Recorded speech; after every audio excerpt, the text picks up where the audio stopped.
Hello, welcome and welcome back. This is Jacob and today we are gonna be rounding up our little jaunt through the Zwillingstürme im Herbst side story with this bonus episode where we're gonna be covering several little aspects of this story and bonus parts that I didn't have the opportunity to do so in the regular narration.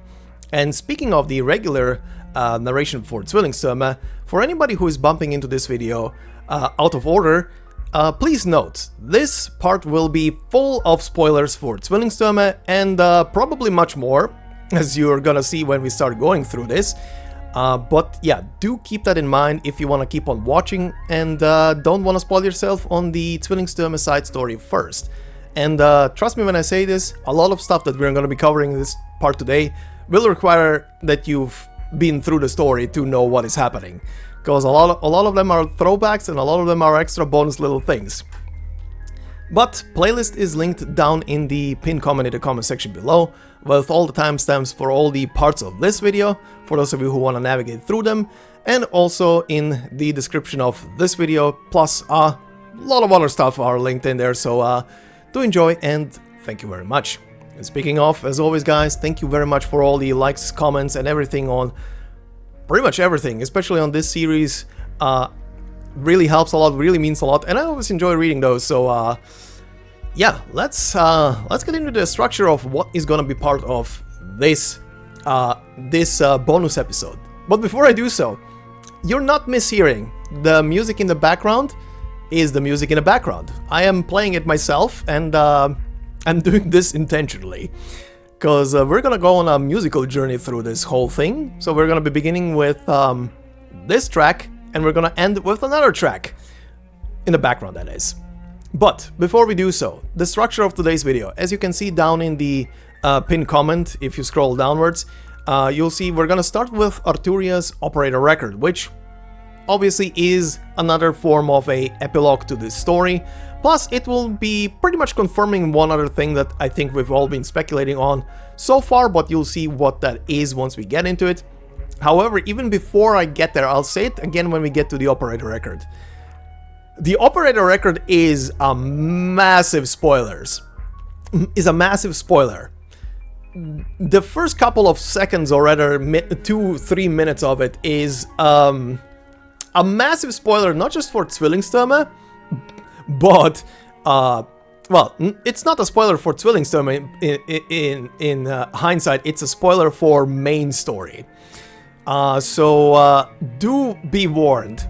The operator record starts with some spicy stuff, even if it's just shown as images. It starts with some very spicy stuff, but more on that when we get to it. So, operator record for Arturia first. The second thing will be the individual investigations, or rather the unique investigations that are in Herz and Folgen. There will be quite a lot of them, quite a lot of material in there, rather.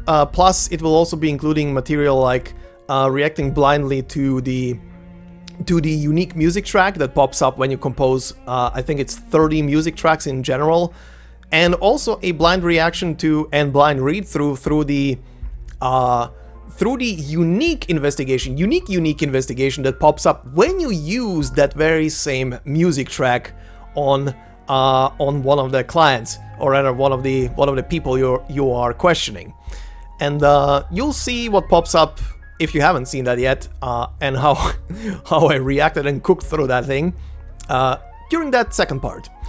In part number 3, we're gonna be covering the individual records or letters that are opening as you're doing the unique investigations. And then after that we're gonna go over the music that you can compose for this event, for the different investigations. And after that we're gonna be rounding up the stage names and descriptions that are in Die Gnade ist ewig, so the EX stages, and the Macht ist grimm, the S stages. And we're gonna round it up then at the very end with the medals. So the little extra stuff will be all in that final bit.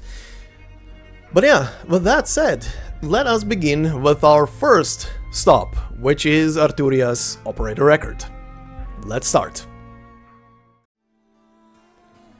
Alright, and here we are at Virtuosa's operator record, titled Himmelszelt und Federwolke, aka Firmament and Feather Cloud, or if you want to go super literal with the first word, it could also be sky tent.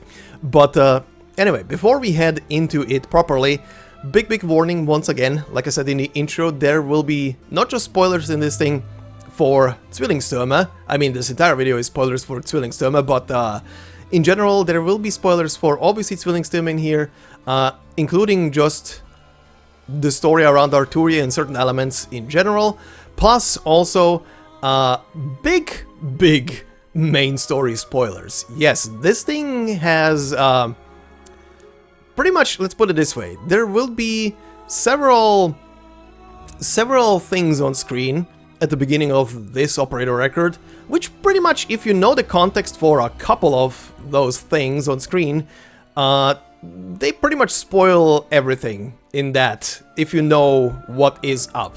So what I'm trying to say here is, if you don't want spoilers all the way to chapter 13 of the main story, skip this operator record and just go with the rest of the video and come back to it later, when you are up to date. That would be my recommendation, but that's up to you guys. But anyway, once again, the operator record is titled Himmelszelt und Federwolke, and it says, see what you see what I see. Let's begin.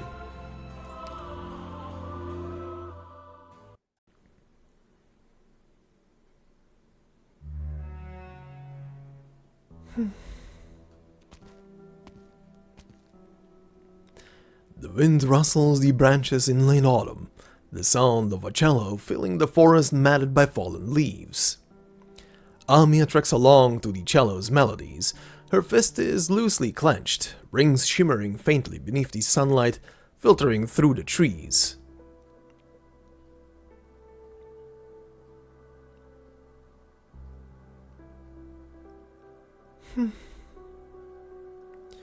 A black-haired Sancta is standing in a clearing in the forest, embracing her cello, ever so focused.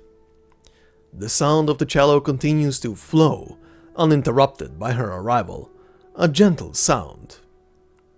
Amia stops, and her palms begin to loosen. Gradually, even the trees around her and the clouds above her begin to melt into the flowing stream, seemingly rippling through the sky, yet also around her feet. Arturia, you shouldn't just wander from your room as you please. Besides, today there's a... The Sancta woman lifts her gaze slightly. There is still a bit of distance separating the two of them, but Amia is sure that the woman has seen her. Alright, before we continue, very quickly, for people who are just listening to this, audio listeners only, that is, there will be several people shown in a moment on screen without any text or names. I will be addressing them by name so you guys can also know what is on screen. So let's continue.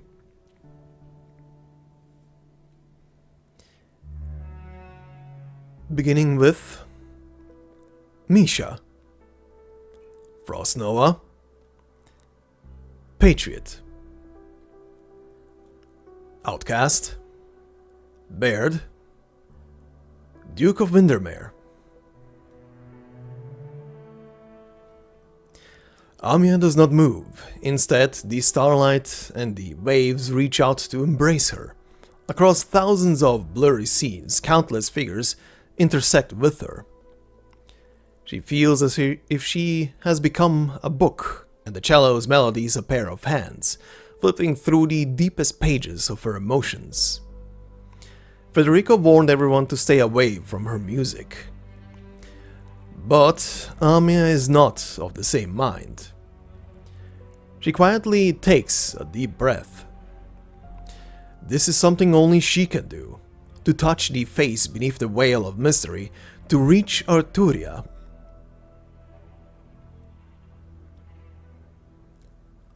Amia, what are you looking at? Huh?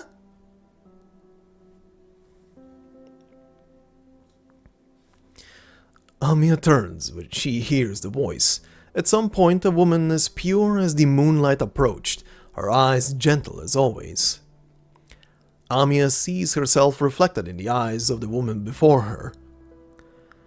Sitting in a corner of the deck with her arms tightly hugging her knees, bangs loosely covering her eyes.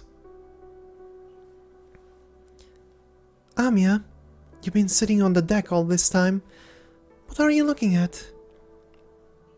The sun is about to set. One of the nice men from engineering gave me a lolly. Theresa, are you done with work?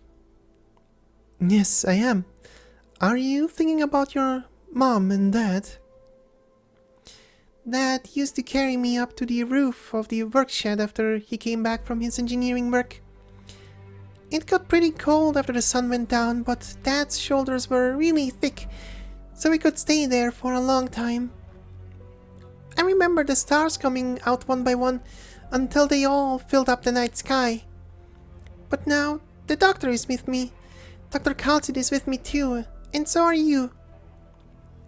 Every now and then, it makes me miss Mom and Dad a bit less.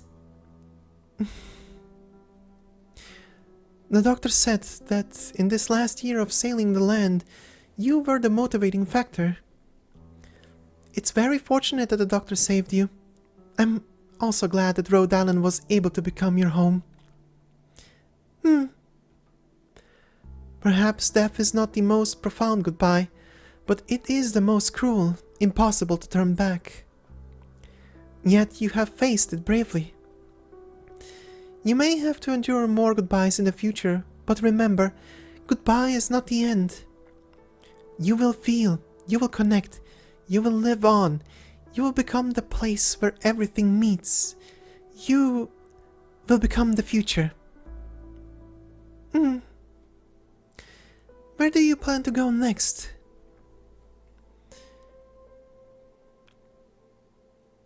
I'm going back. Thank you so much. But I can't stay here any longer.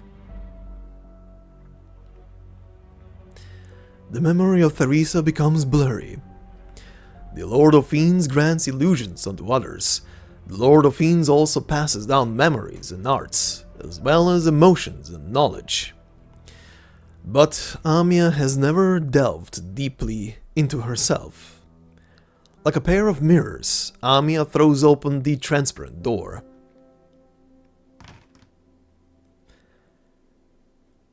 And on the other side of the door is a lawn. It has just rained, and a pleasant scent wafts through the air. A small church stands silent, not too far away. All the guests have already left, leaving only a young Sancta standing in front of a tombstone. She stands there in silence, water droplets still clinging to her cheeks. She cannot tell if they are rain or tears. So, Arturia, is death the theme of this song? You're suffering, but look, it took a long time and meeting a lot of people. Do not be so sad when I think of my parents. But you're not just sad, there's also confusion and anger. Directed at who? The guests who turned their backs and left? Or death itself? Yet Arturia does not truly see her. The young Sancta stands in the shadows of the past. Mama, how much courage did it take for you to take that brave step? How could death pluck your life from you so quickly? Why does death turn human bodies into empty husks? Why is it so easy to make all those complex, profound emotions disappear without a trace? Why are we but wisps of clouds? So free, so beautiful, yet gone whenever the wind blows? It turns all our effort to make up for past regrets into new regrets. And you shouldn't have. You didn't need to die.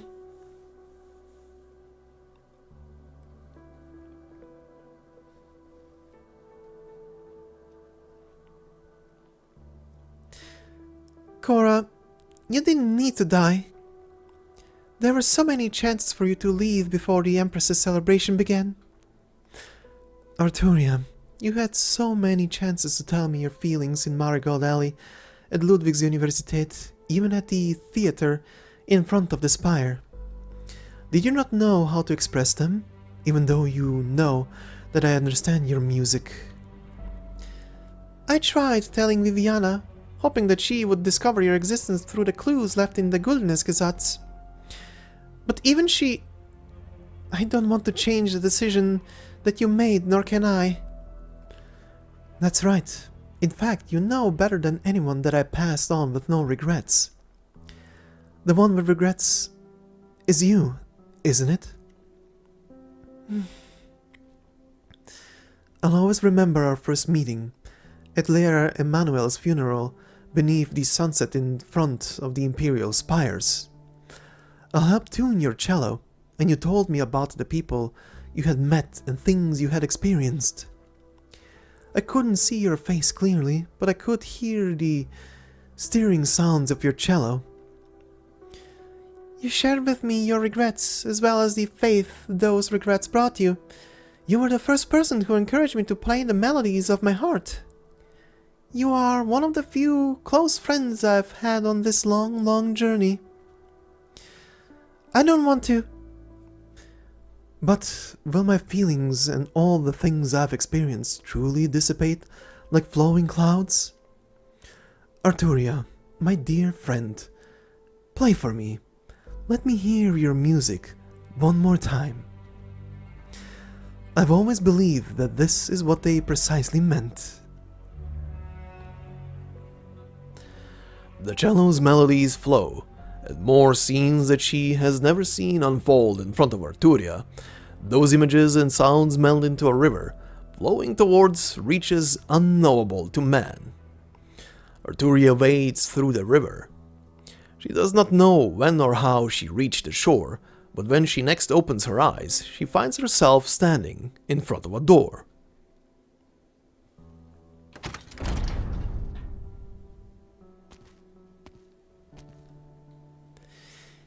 You've come a long way, haven't you?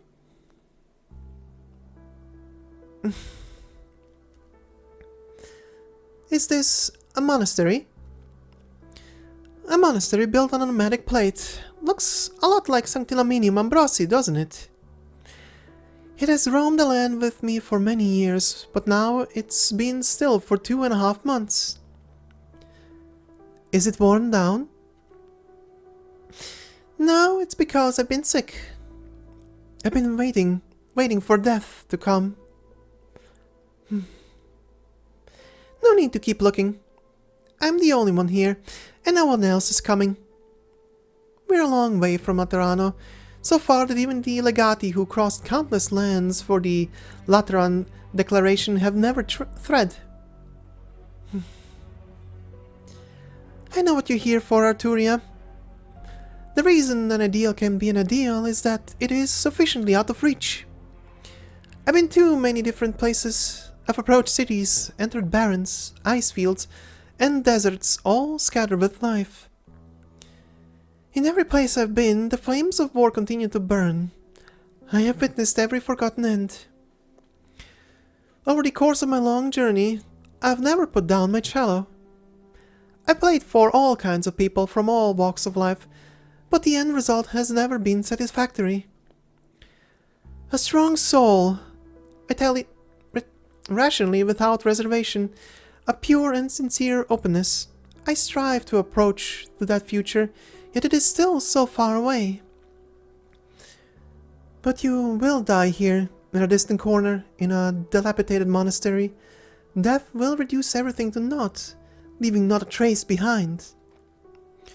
Do you grip your cello to play your own requiem, with nothing but fear, helplessness, anger, and sorrow? Just as you used to be. The clouds are gathering outside the window again. What? We cannot hope to hold onto a single cloud, but is it not the entire sky we seek to depict? Great men must die, just as ordinary men must die. Those who walked with us through life will eventually part ways, and none may override death. Death will cut the threads of our lives and turn our bodies into hollow shells, incapable of harboring thoughts or feelings, incapable of forming new substance. But this does not mean that the complex and profound emotions we once held will completely disappear. Precisely because death is insurmountable, I must play, and continue to play. This way, those dissipated feelings will continue to be felt, understood, and remembered by all. Is that not its very purpose? Arturia, have you considered that what you just saw might actually be your future? I'm glad that I'm finally getting closer to it.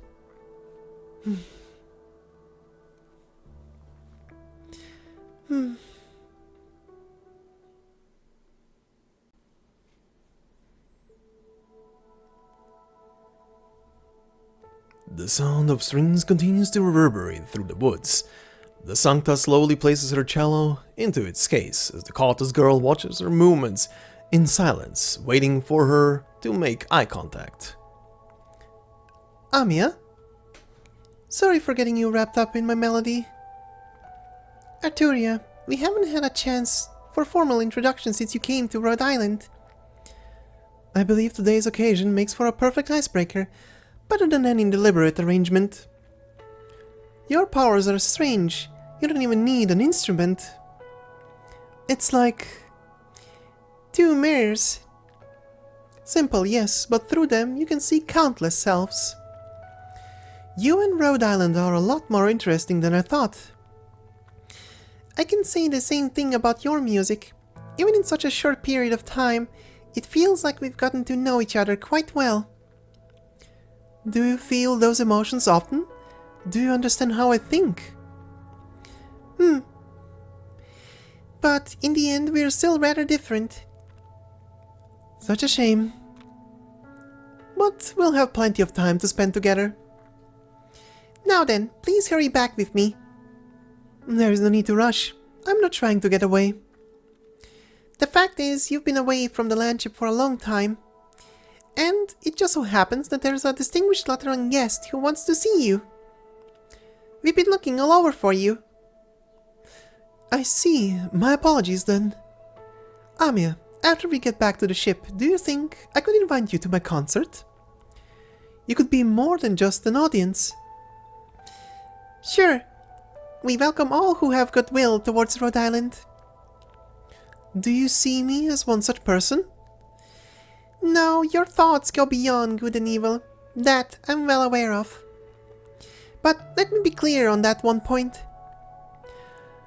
Nobody would mention any of the events that just transpired. After a piece, there is always some tacit understanding among the performers and among the audience. I quite like the view here. Too bad I won't be able to stay any longer. Let's go.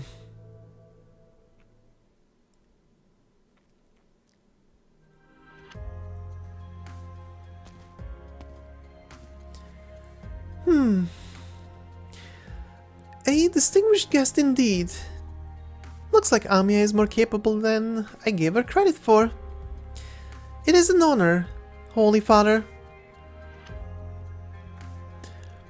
To the infected children who just ran by, I was nothing more than the grandpa with the Lateran candy. No Holy Father here, just a grandpa. As you wish. Arturia Gialla, I believe this is the first time we've met. But you don't seem surprised. I get the sense that your trip to Leithanien has brought you a wealth of experience and broadened your horizons. If it had something to do with me and had to be personally arranged by the leader of Rhode Island, I figured it was probably a very important person. Though I expected a meeting like this would take place in the Basilica's Hall of Pontifical Audiences, where Holy Father would hand down his sentence to a dangerous repeat blasphemer. It's true that the Notarial Hall has logged far too many anomalous incidents that involve you. When Federico brought you back to Laterano, the Curia immediately organized the 1st, 5th, 6th, and 7th tribunals to conduct a joint trial. All according to law, of course. The law. So before that happens, we should meet at least once. And Rhode Island is the only place where that could happen. Arturia, daughter of sin. For the time being, you can think of this dormitory as a makeshift confessional. What we say here will not be recorded, and will not be acknowledged hereafter. I've had an awakening. Without ritual or witnesses, but that's fine. You were no hero to begin with. On behalf of LATERANO, I pronounce you Arturia Giallo, our next chosen saint. I get the feeling you don't do this willingly.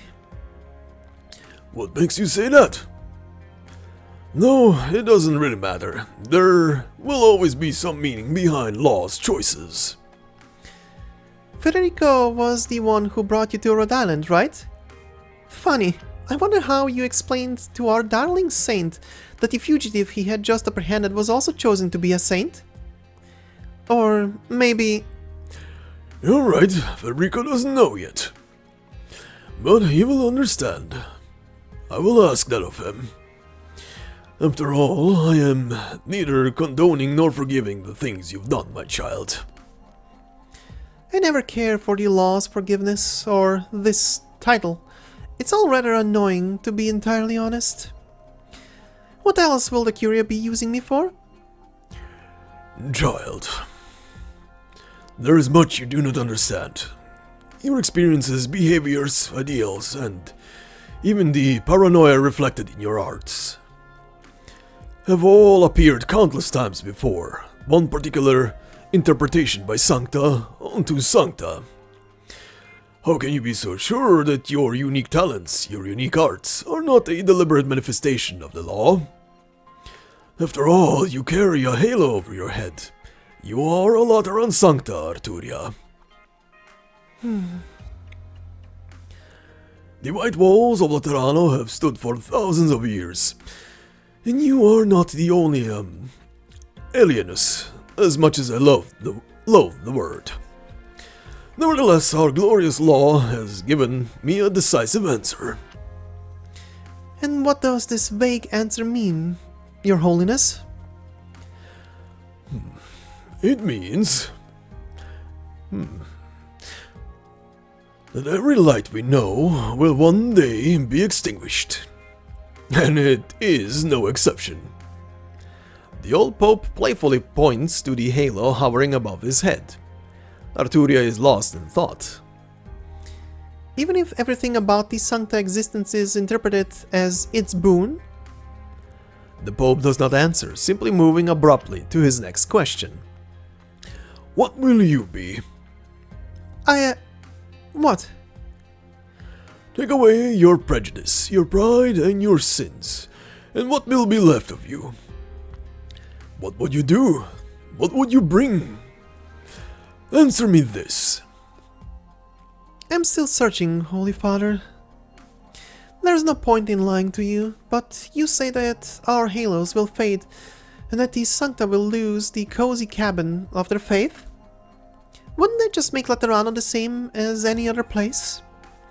My ideal understanding, my ideal emotion, the kind of unreserved, pure and honest communication that I seek, has nothing to do with what you just said, not even a little bit. And yet, why does the law insist on choosing me as a so-called saint? All I can say is, you're right. You gave me a much more reasonable answer than I expected. It would appear that what transpired in Leithanien was much more extreme than what was officially documented in our intel. And what if I refuse to become a saint? Or is this the atonement that you've arranged for me, and I don't have the right to refuse? Child, the choice is still yours to make. I am simply conveying the warning I've received to a fellow citizen of Laterano. You who stands atop all the operae would turn to a sinner? But as you know, the Pope has ways to cleverly manipulate the words of a revelation. For example, By changing the name of the saint. Don't get me wrong. I'm not trying to threaten you. Federico will see the case through regardless. If you really think that, then why? But when the sun sets, your thoughts and beliefs may prove to be a potent medicine. The saint is a sign that the Sancta are in peril. All I can do is tinker around the edges. Furthermore, the tragedy that you caused was also your own tragedy. Sancta Laterano, faith, empathy, communication, and our society. These things comprise your story. They comprise you. Is there any pope who would turn a blind eye to all this? So, after deep reflection, I decided to personally see you to the end, young saint, until your duty is done. I will lend all of you to the future you deserve. What is that end? Don't know. Prophecy isn't part of the job. Having that said, going off of recent developments, the future you deserve is far from bright. It seems like this decision has been a heavy burden on your shoulders. The situation might just be bad enough to necessitate the gamble. How does that sound to you, Arturia? Well, would you consider becoming an audience for a saint? I'm not particularly well versed in music, but... Actually, wait a minute. I've been standing for too long. Why don't we head to Rhode Island's cozy reception area for a bit? You can listen while we walk. Fine. Hup. Please begin, then. I'd like to hear something distinctly Lateran. Through the window, the daylight's tail end stubbornly leaves its outline in the sky, the dusk shimmering brilliantly. For no particular reason, she thinks of the sunsets in Zwillingstürme and the clouds above many cities she has seen. The sky is getting dark, and a slight shaking comes from underfoot, indicating that the landship is about to sail into the night. The bridge lights come on. Now then. A melody begins to flow.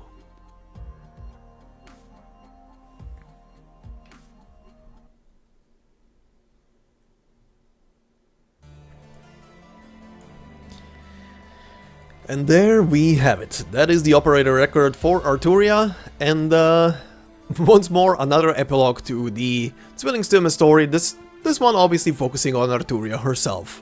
And the very thing that was being, or rather trying to be very vague and very coy about it, that she is chosen to become a saint, and she actually becomes a saint in this. If you're thinking to yourself, because I was also thinking like, why would they keep this for an operator record? Why not make this part of a story where we see her being, you know, declared a saint and everything? When I thought about it for a bit longer, it kind of made sense to do it here, because just like the scene, like what the Pope literally just says in that moment when he declares her a saint, they can only do this off of LATERANO, away from LATERANO rather, on board of Rhode Island, which is kind of like a neutral zone, where they are undisturbed and no one will interfere. And it kind of makes sense as well then to put this into the operator record. It was kind of obvious already that she's gonna become the saint through the stories, but having it seen here in this tiny little side story makes way more sense. Or rather, this operator record makes kind of way more sense than in an actual side story.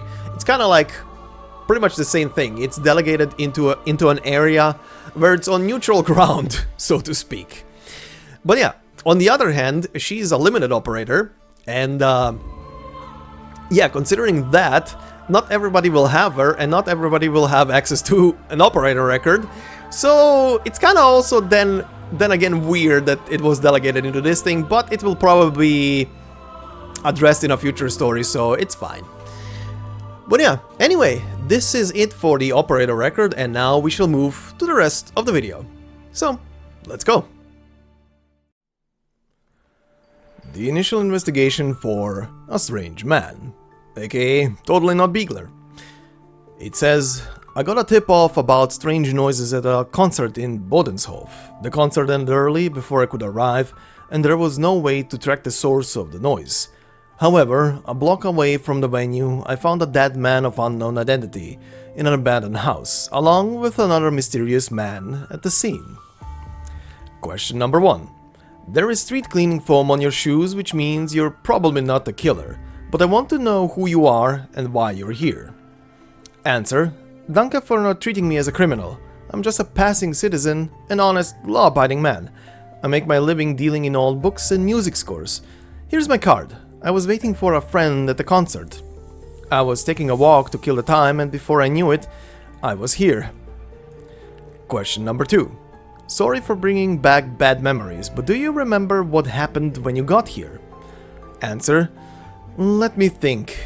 I was near the door when I suddenly heard a screeching sound from inside. You know, the kind of noise that's been plaguing a lot of concerts lately. I was curious about where it came from, but the sound had stopped by the time I got to the door. I pushed it open. Question number 3. Please go on. Was everything here exactly as it is now, or was there anything different? Answer: The man was lying on the ground at the time. My knees buckled the moment I saw it. They just wouldn't stop shaking. As for any differences, I can't swear to it, but looked like he had some sort of wind instrument in his hand at first. Then I blinked and it was gone. Oh, and I think I saw a figure flash across my vision. But could it be? Man, I'm really not the brightest match in the box. For the moment, this is where it ends. As for the momentary thoughts, it says, the subject passed through this area by chance at the time of the incident, and approached this scene out of curiosity. He was shocked and by what he saw behind the door. Recreate his emotions at the time with the proper music of the heart. Perhaps fear and desire of wisdom is appropriate. So, we shall do just that, considering I have no fear card right now with music, so...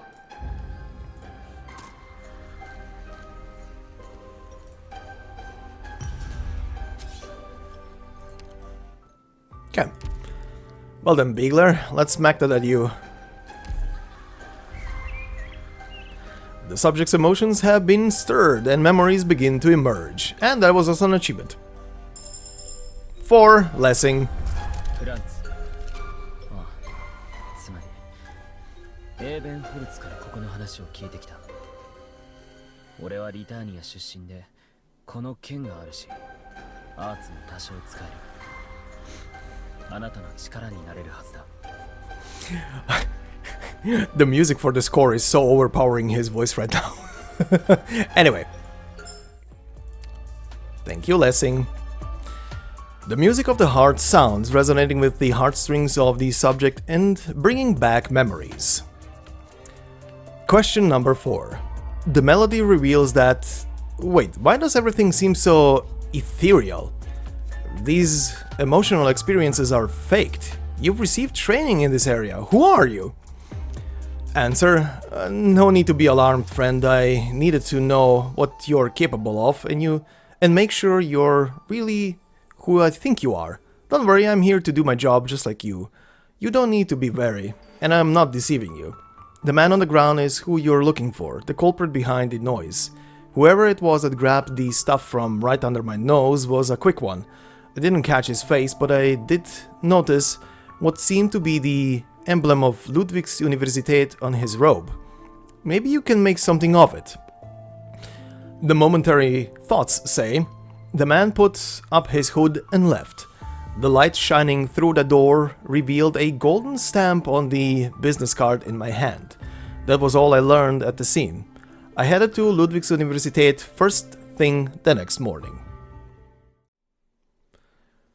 Our next unique investigation begins for the college student, aka Lessing.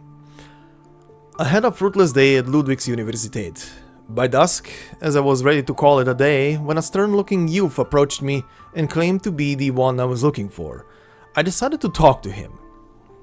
Question number 1. Can you describe what you saw at the incident? Answer: I didn't observe the attack. I arrived at the scene almost at the same time as a secret agent. We both saw the same thing, so there is nothing new that I can tell you. I was a step too late. Things unfolded quicker than I expected. Question number 2. Sorry, but there's something bothering me. I'm just going to be straight with you. How did you know where the culprit who made the noise was? It's hard to believe that you're just an ordinary student. Answer. Noise? I see. So you don't understand its true nature. That sound has its own internal logic, and there seems to be a message within its music. The sound has frequently appeared wherever people were gathered. I'm focused on the meaning behind it. Also, I never said I was a student. I'm just studying with a professor here. Question number 3. Thank you, this has been really helpful. Now, is there anything else that you haven't told me about the crime scene? Answer. This is what you're looking for. An intricate music arts device with originium circuits that greatly magnifies the volume of the user's playing, allowing the sound to travel further. Yes, it's a key piece of evidence that cannot be allowed to fall into the wrong hands, especially not that secret agent's. The momentary thoughts say the subject was frustrated that he did not arrive at the scene on time. He removed the victim's arts device from the scene in order to prevent it from falling into the wrong hands. Recreate his emotions with the proper music of the heart. Perhaps regret and worldly desire is appropriate. So, let's literally make that one, which is in this case remorse with worldly things.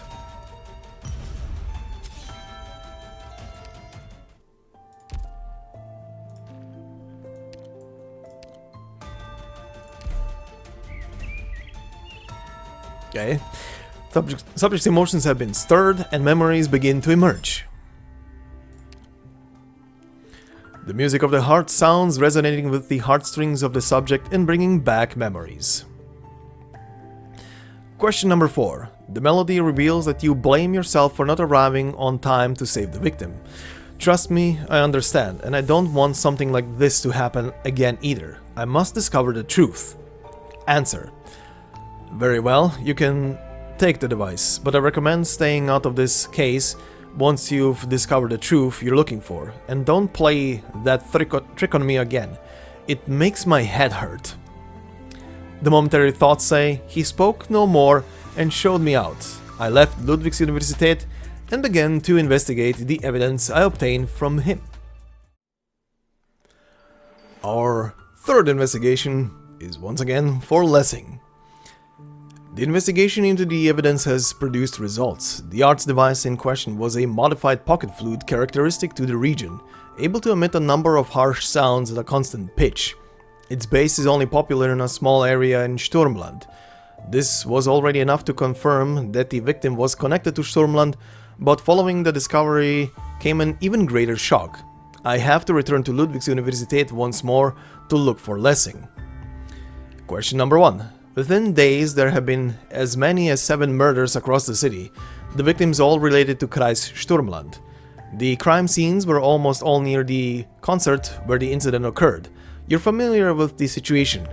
Listen, I have to stop the murderer from striking again. Please tell me whatever you know. Answer.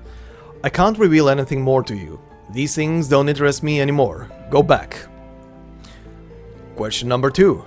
Why? You clearly don't want to see anyone harmed because of this, otherwise you wouldn't have reacted the way you did back then. What caused the change of heart? Answer. You simply read me wrong. There are too many beneath the spires that cannot save themselves, and I have no obligation to keep each and every one of them safe. Also, my old man back home doesn't like it when I get involved in these things, and I need to consider his feelings. However, there is an envoy who's been quite active recently. He's been keeping a close eye on every move in the city for his master, so surely he's noticed something. Question number 3. May I ask where you met him, and what were you doing at the time? Answer. Yesterday in Josefgarten's Hof. I was running some errands for my old man, fetching a few borrowed books from the spire. Ran into some trouble, but took care of it pretty quick. The momentary thoughts say, when meeting the envoy, the subject was retrieving borrowed books from Josefsgartenhof and ran into some trouble. So, let's tune him. and it should be this one? Worldly things. This one. Emotions are stirred and memories begin to emerge. The music of the heart sounds resonating with the heartstrings of the subject and bringing back memories. Question number 4. As the melody shows, everything you've said is true. Thank you. Answer: no problem. It's been clear to me since the last time we met that you've chosen to take on responsibilities you had no obligation to. Now that you've made your decision, it's time to follow through, and that is by no means meaningless. The momentary thoughts say, in his open heart I see the envoy's figure. I immediately rush over to Josefsgartenhof without even saying goodbye. Our 4th investigation is for the envoy, aka Michael, aka Baseline. Lessing hinted to me that there is an envoy of special status related to the case. Given that I cannot ascertain who exactly he is working for, there is significant risk in hastily making contact with him. But I had no other choice. Indeed, I was able to find him under the spire in Josefgartenshof. What truly surprised me though was that I found a short boy there. Question number 1. But work together? I'm sorry, let me confirm this. Did you just suggest that we work together? Answer: I'm used to how wary people in your line of work are of just about everything, but with all the ruckus in the city, it's hard to look the other way. I can't let these trifling matters give my master any problems. In that sense, you and I share a common goal. I have information that you want, and you should have gotten some clues from that guy at Ludwigsuniversität. The two of us working together will be mutually beneficial, and help keep you from catching unwanted attention. Question number 2. That's the situation. Tell me all the leads you have. Also, if you personally got your hands on any of them, I want to hear about the situation at the time too. I might be able to find some other clues from that. Answer: resorting to your usual MO already? Fine. Then to start, tell me what you'd like to know the most. It was the remnants of the Witch King that attacked the concert. I don't know why. I got this information myself. I was investigating a remnant stronghold. Hold on, you could only see the scene itself back then, right? Are you sure you didn't see anything else, like... Question number 3. I'm not good enough to be able to peek into the minds of others, I can assure you of that. Please go on, what did you see? Answer: I thought it was an abandoned stronghold, but after I went inside to go through the items that were left behind, a few remnant members suddenly came in. I hid behind a pile of junk. The closest member of the group was only a few centimeters away, so I was able to make out part of the conversation. They had just returned from the concert in Bodenshof and taken care of the noise. The momentary thoughts say, inside the remnant stronghold, to gather information, the subject concealed himself and risked being discovered by the remnants, obtaining valuable information as a result. Our tuner for this, if I remember right, should be... not that one. That one. With desire for wisdom.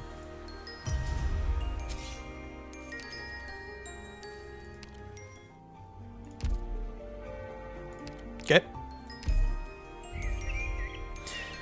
Emotions have been stirred, memories begin to emerge. The music of the heart resounds, resonating with the heartstrings of the subject and bringing back memories.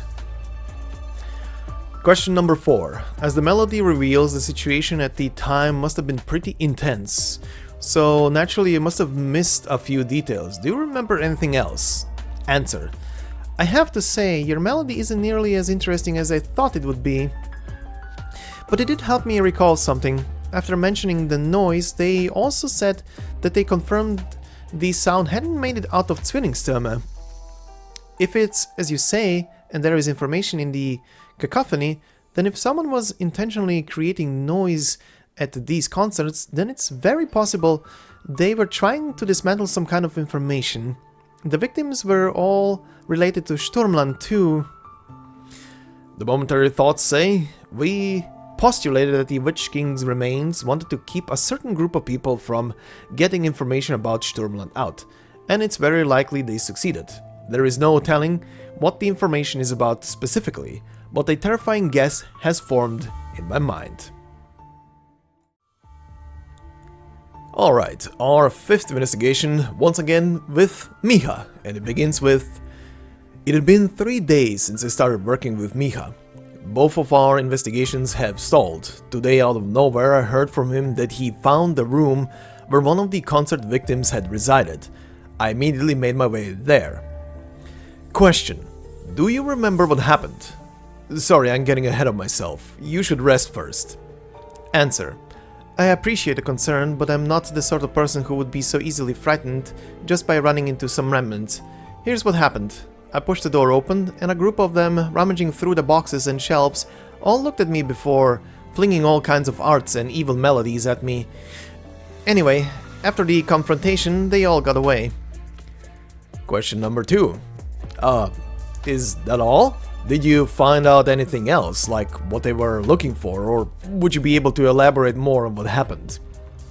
Answer: I searched the entire room after they left. Aside from daily necessities, I found only a broken piano and a few leaves of sheet music that you can buy just about anywhere. There's nothing special here. Even if there were, they must have taken it away. Given your skills, couldn't you have investigated that for yourself?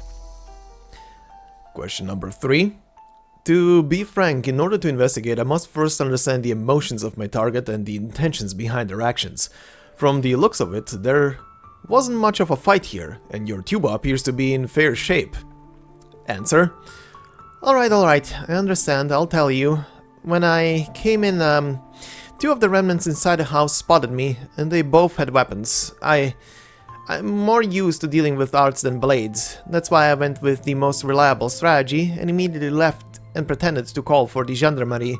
By the time I came back, they were all gone. Is that detail enough to satisfy you? Our momentary thoughts say, at the time of the incident, to gather information, the target arrived in the room and chose to temporarily withdraw when he encountered the Witch King's remnants. Here we play a fierce opus, Desire of Wisdom.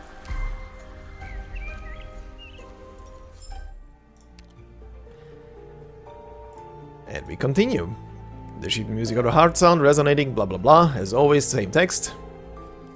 Question number 4. The melody shows that the moment you pushed the door open, the remnants were not searching aimlessly.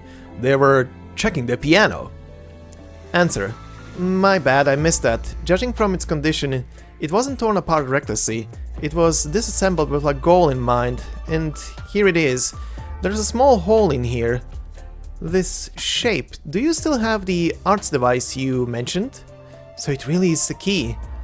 Remnants, Hochback, Sturmland, murder. Grimlock was telling the truth. And our closing momentary thoughts say, in a secret compartment of the piano we found a music sheet and a cipher used to decode the notes. This is the secret message they were trying to transmit. The decoded information left me startled. When I heard the envoy mention the Kaiserin's name, I immediately turned around, and only for him to be nowhere to be seen. Alright, and our 6th investigation is for the Gesetzeswächter. And it goes as follows. Miha and I uncovered the message within the noise, but the truth before us was far more terrifying than I previously imagined. The Witch King's remains had conspired to assassinate the Kurfürst of Sturmland. The Hawkback's informant wanted to send this information back, only to be caught in a premeditated attack. Das Kaiserinnenfest is occurring soon. Leithanien must avoid this crisis at all costs. I decided to make my way to the Gesatzpalast and submit all the information I have gathered. Question 1. That is all the information we currently have. If there is anything else you need, I will do my best to work with you. My apologies, but given the urgency, Sturmland is already at risk, and the Kaiserin definitely won't just sit by and watch. I'm hoping you will climb the spire as soon as possible. Answer: Thank you kindly for investigation. We have already sent troops to Sturmland. It is our responsibility to stop the Remnants conspiracy at all costs. However, I cannot divulge any further investigation. Question number 2. You thanked me for my investigation, but not once did I mention this was an investigation I personally carried out on my own. How did you learn what I was doing? Or did you... Answer. Your hunch is correct. We were the ones who commissioned your investigation. The Kaiserinen Fest is approaching. An investigation by the Gesetzeswächter in broad daylight would only cause panic among the citizenry. As such, we needed someone capable to help us investigate in the shadows, to verify the whole story. You did a commendable job. Question number 3. I would like to know, do the Kaiserinnen know this? Answer. As a Gesetzeswächter, may I take your words to mean that you doubt Leithanien's will? The momentary thoughts say, myself at the time, I was filled with anger at their indifference, and also sadness as my efforts could have been for nothing. But what is it that I truly wanted? Well, what you truly wanted is play this piece of music. As I said earlier, we're gonna be using the unique music here and see what it triggers. But first and foremost, here it's called a bit different than what it's called in the compendium, which we're gonna go over later. But let's do this. The Ark sets sail. The music of the heart has been drawn forth. Wait, I hear the sound of footsteps? Okay. I heard there's a secret investigation, so what is this? Huh? Oh, okay. I still need to... Okay, just in case, before... Uh-huh. Uh-huh, okay. Interesting.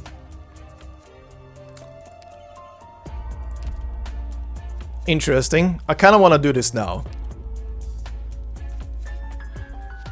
An odd passerby. How bizarre. It was just an ordinary day and I was walking down the sunny streets of Bachshof with my head held high when a stranger appeared from nowhere and blocked my way. He barraged me with words I did not understand, yet he knew my arts well. He had a request for me. Question. In other words, you want my help in recreating a scene from the past, a scene from 300 years ago? Answer. Ain't nothing surprising about that. Can you remember the kinds of beers they sold in the downstairs coffee shop last year? Look at that. Look at what those two dolls have twisted. He's talking very interestingly. Look at what those two dolls have twisted Leithanien into in just a few years. The music's so damn old, it's growing mold. My spire's pretty great and... Where's this rhyming?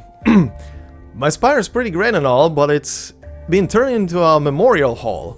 Free admission from... My spire's pretty great and all, but it's been turned into a memorial hall, huh? Free admission for everyone under 1.5 meters. Ain't half bad, maybe worth a laugh. Anyhow, what's wrong with having fuzzy memories about stuff that happened 3 centuries ago? Okay. Momentary thoughts. He speaks as if all of this is but a matter of fact, which only makes me more and more confused. Okay. Question number 2. Then why don't you start by telling me what you do remember from that time, so I can try to help you? Answer. Oh yeah, almost forgot. It's not that big of a deal. One night I was up in my spire playing with that collection of musical arts you guys have there, when I might have accidentally triggered something special. There was a flash and some notes suddenly started falling from the light, printed onto a blank sheet of paper in a musical notation I ain't never seen before. But I only got to play it once that night, and couldn't remember the melody again after. A damn shame. Didn't have all the fancy toys back then, like the recorders we have now. Okay, momentary thoughts. I give my arm a good hard pinch, and the pain proved that I was still in reality. However, his account is simply too bizarre. I can only bite the bullet and continue with the questioning.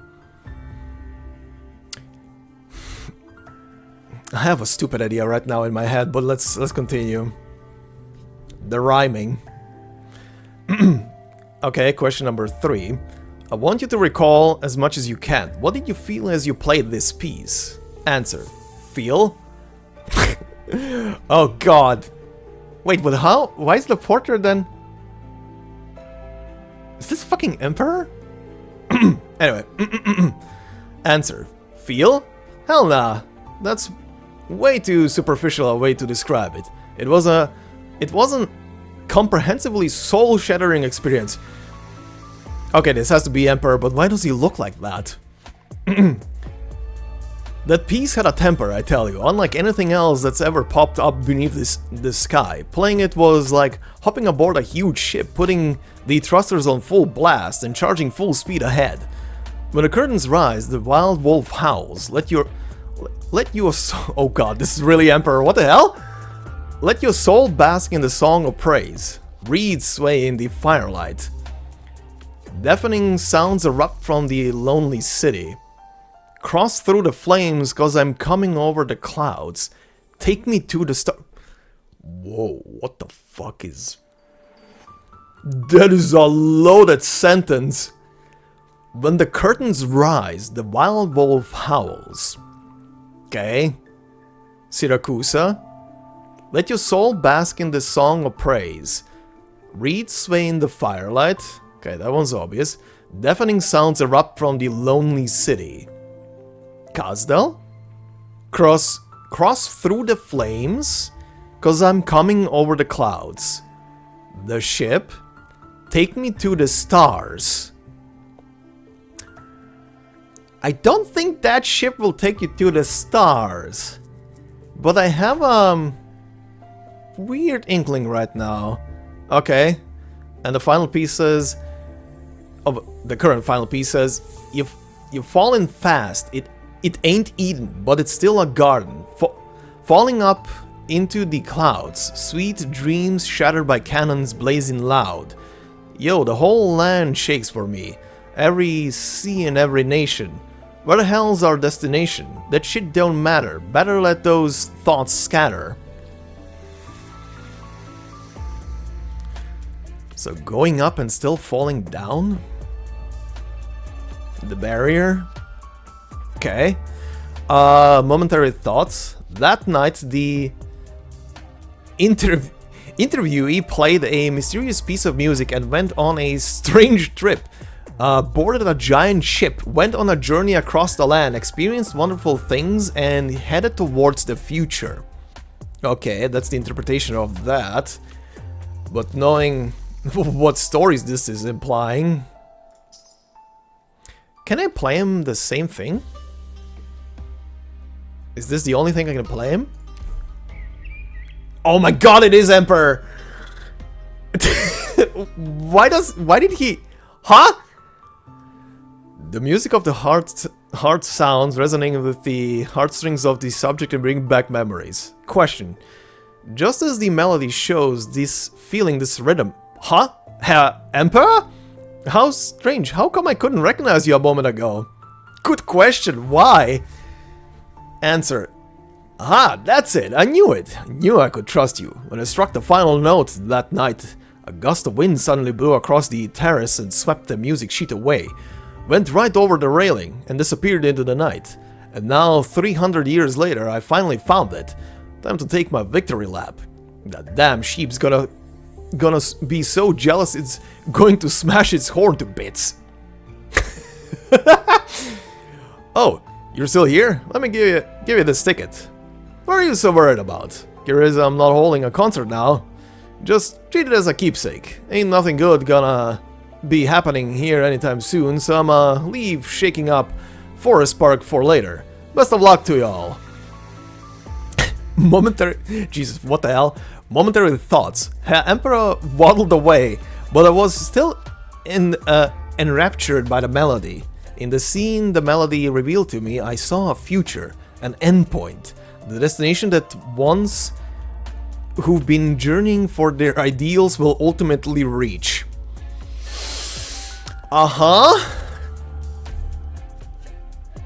Okay. Anything else? Okay, he stays here. That is wild. Okay. Anyway. Gesetzeswächter, you needed, I think, this one. Yep. Okay, let's see. So the final... Oh. The final question for the Gesetzeswächter. No, I would never doubt you. I merely want a concrete response. By thwarting the Remnants conspiracy, there will be no more innocent lives lost, and we will still be able to welcome Leithanien's rebirth all the same, won't we? Answer. The Güldenes Gesetz on high act in accordance with the Kaiserin's will, and we serve Leithanien. Therefore, yes, this Kaiserinnen Fest will be absolutely safe. At the time of the performance on the Twin Spires, the masses will all bask in Leithanien's glory. Well, we know how that went. But yeah, anyway. This marks the end of the investigations. Well, that was a trip there. There's so much to unpack with what he just rapped there. He literally rapped... He literally did an Emmett Selk and told the player about the future. For those of you who don't know what that reference is, that is a Final Fantasy XIV reference. And Final Fantasy XIV players will know what the reference is about. That's why I'm leaving it in. But yeah, anyway. Time to go over the Remnant records, so I'll see you guys in that in a second. The first of the Remnant records is titled Vidunian's Collapse. And it goes as follows. In my 30th year as concertmaster of the Vidunian City Orchestra, I was invited to play atop a spire at dusk. It was my first time looking over all of Vidunian. When the last rays of sunlight passed over the top of the spire and the twin moons were unveiled, the Avina Autumn ushered in the night with a clear, distant tune.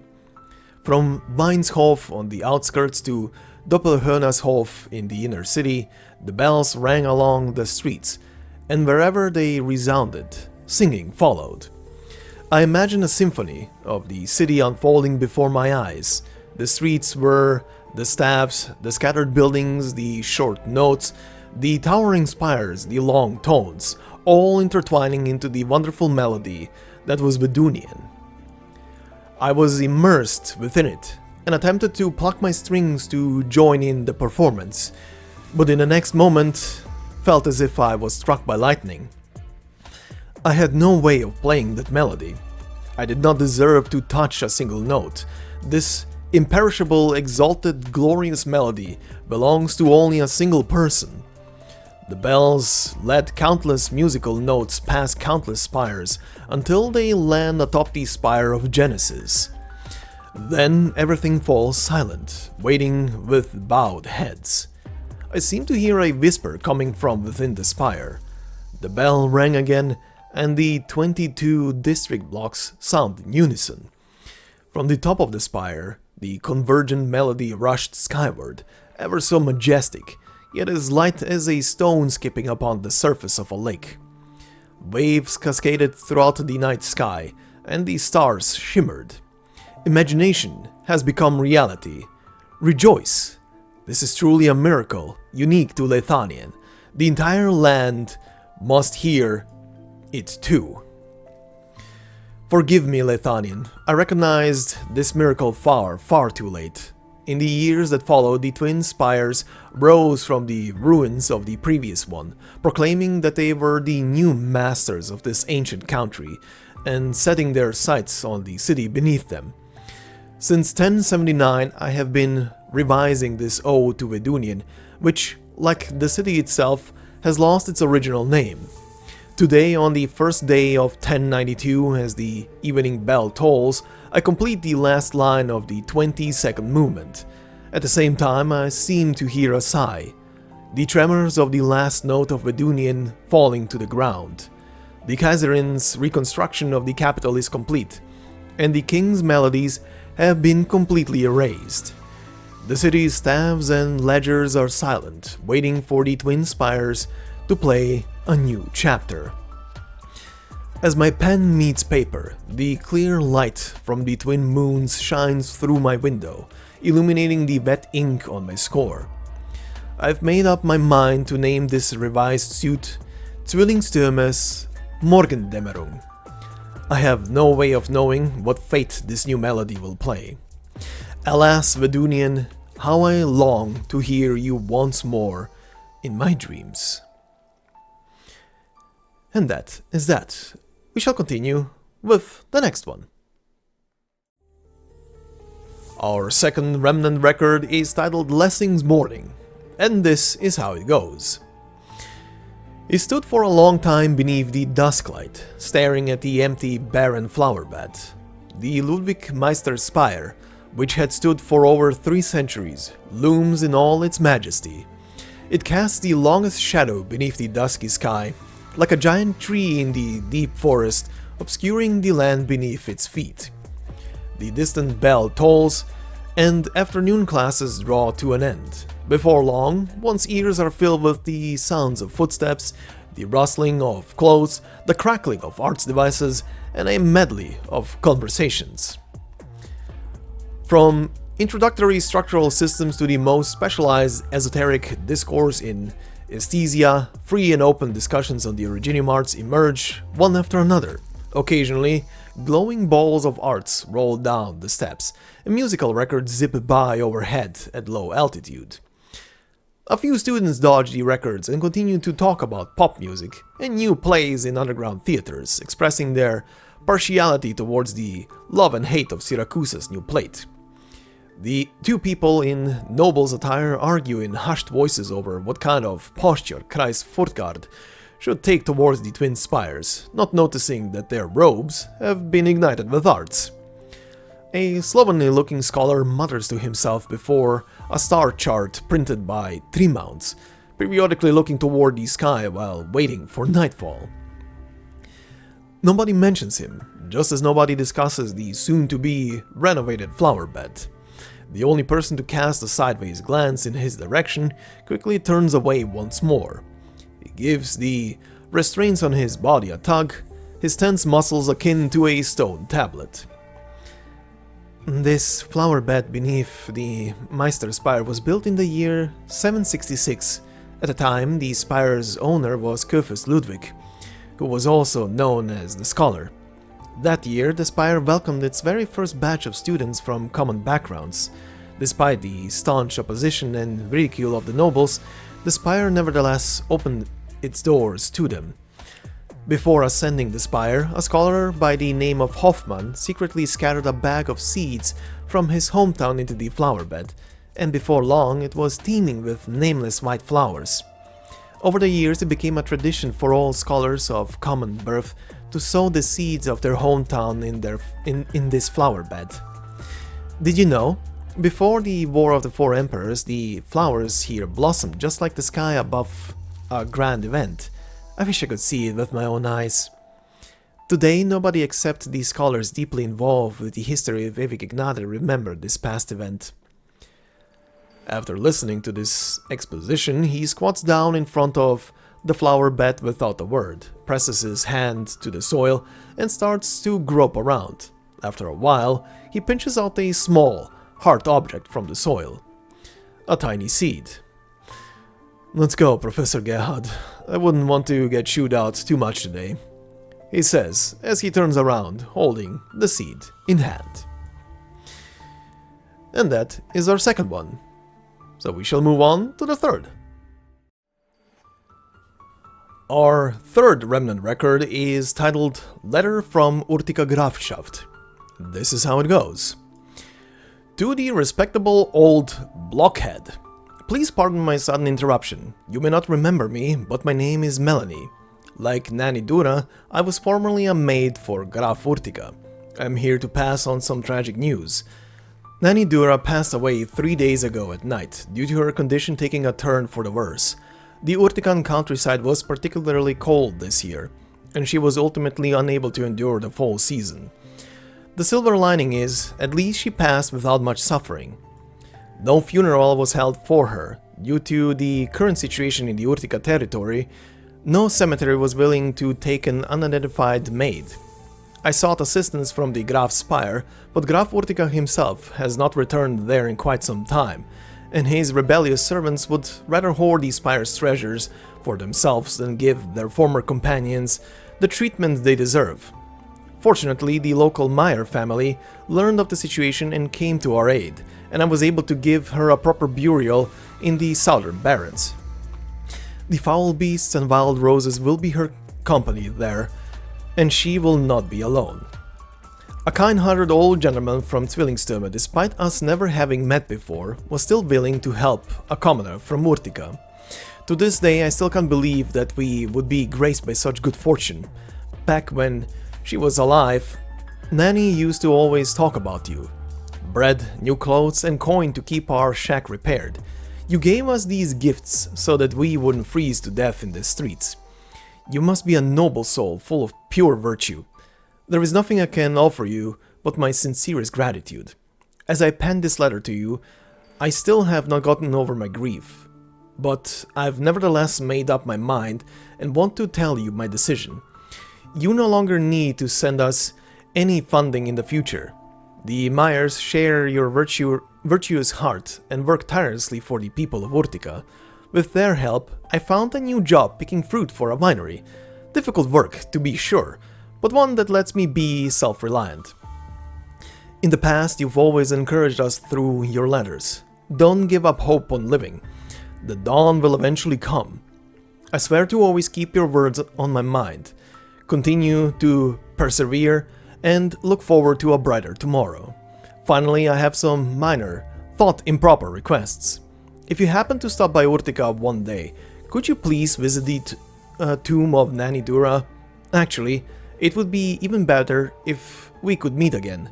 This has been our long-cherished wish. May you be well in Zwillingstürme, and be blessed by the glory of the twin spires. Signed, Melanie. And that is our third one. So we move on to the fourth. Our fourth record is titled The Tardy Envoy, and this is how it goes. At dusk, at the Lutonshof Gendarmerie checkpoint, several officers are packing their equipment. Captain, the case is starting to look promising. Are we just going to call off the investigation?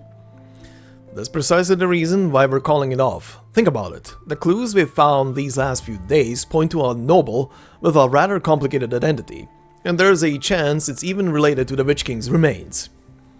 No wonder the Empress's voice sent a message to Markgraf Steiner, saying that they would handle the case. Oh, say, are the Majesties interested in personally supervising this? If we pursue it ourselves, we'll run into a lot of doors we can't open, and spires we can't climb. It's better to close it up and hand matters over to the Empress's voice. The wooden door is pushed open, and a bright red light pours into the room. The people inside are dazed for a spell, and the gendarmes immediately fall silent. The light of the sunset fades, and a diminutive figure stands in the afterglow. The case isn't over, the boy says. Where the hell did the kid come from? And what nonsense are you spouting? Baron Bastian Lotte, eldest gendarme of Lutenshof. You are the first person involved in this case, so I've come to you. The boy produces a black envelope. The Empress's voice will intervene, but during this time you are not to halt your investigation. You must continue looking into any relevant clues, and if you make any progress, please forward the information to the address on this confidential letter. I'm afraid that even if I had the will for it, continuing the investigation would be... Steiner will not stop your work, nor will the Empress's voice. The Lupo boy holds out the envelope. There is no door that this letter cannot open, and no spire that this letter cannot climb. The Baron gulps, takes the dark letter, and rubs the golden seal with his fingertips. Who are you? The boy's lips curl, and he finally falls silent. He immediately makes an about face, casting a long black shadow as he sinks into the dissipating light of the sunset beyond the door. And that was number 4. So let's continue on to number 5. Our 5th record is titled Unowned Recollections, and this is how it goes. Fallen leaves return to the treetops, moss recedes from the walls, spires sink into the ground, and time peels away from around you. This memory seems to have no owner. Arts weave into structures all around you, pavilions, domes. You recognize this as a theater. This theater is not in Zwillingstürme. It was destroyed before Zwillingstürme was born. It is dark all around the theater, with the lights focused on the stage. Beneath the lights, people in dazzling attire are putting on an opera. A battleship plows onto the stage, interweaving the spire with soil. Wilted flowers are thrown all over the ruined walls, and a mother kneels down clutching her 2 daughters. The tyrant tramples the promised land. Sorcery and filth have defiled our home. You've heard these pieces, you've seen the opera. It's been performed countless times. Leopold. The soldiers march out to the battleship and drag the mother away. The mother tearfully says goodbye to her 2 daughters. The actor playing the mother cries, still in operatic manner. No, these children cannot go without their mother. Leithanien cannot go without its mother. The theater lights up, and you look around the Auditorium. Only one person is seated there. He rubs his signet ring, burn scars covering the hand that holds his cane. You notice that his hand is made of steel and stone. You notice that you have seen him before. He is the portrait, the monument, the heroic legend of Leithanien. He is the opera himself. Leithanien cannot go without its mother. Großherzog Leopold repeats these lines. Leithanien cannot go without its mother. There is another figure inside the otherwise empty theater, an emaciated old man who appeared behind the opera goer. You shouldn't have let them act out this vulgar drama of yours, Leopold. The old man's excoriating words rain down without mercy. Hakonsson's power is not your plaything. Their power was indeed born from Hakonsson's secret chamber, from Hakonsson's manuscript. Leopold is not downcast. His eyes continue to fixate on the stage, not parting from the 2 girls there. However, I am the one who shaped this power. It should know why it must be strong. Leithanien cannot go without its mother. Wouldn't you agree, Fremaw?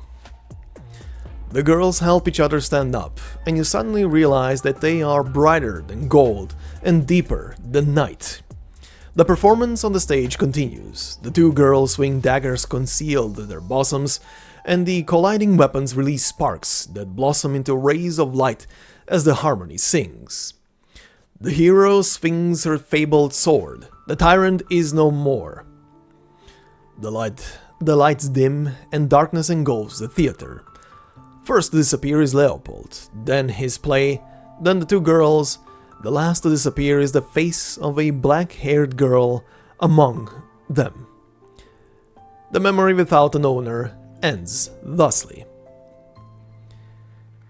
Alright, and we move on to our next one. Our 6th record is titled Secret Note in the Wind, and this is how it goes. To Grimmacht.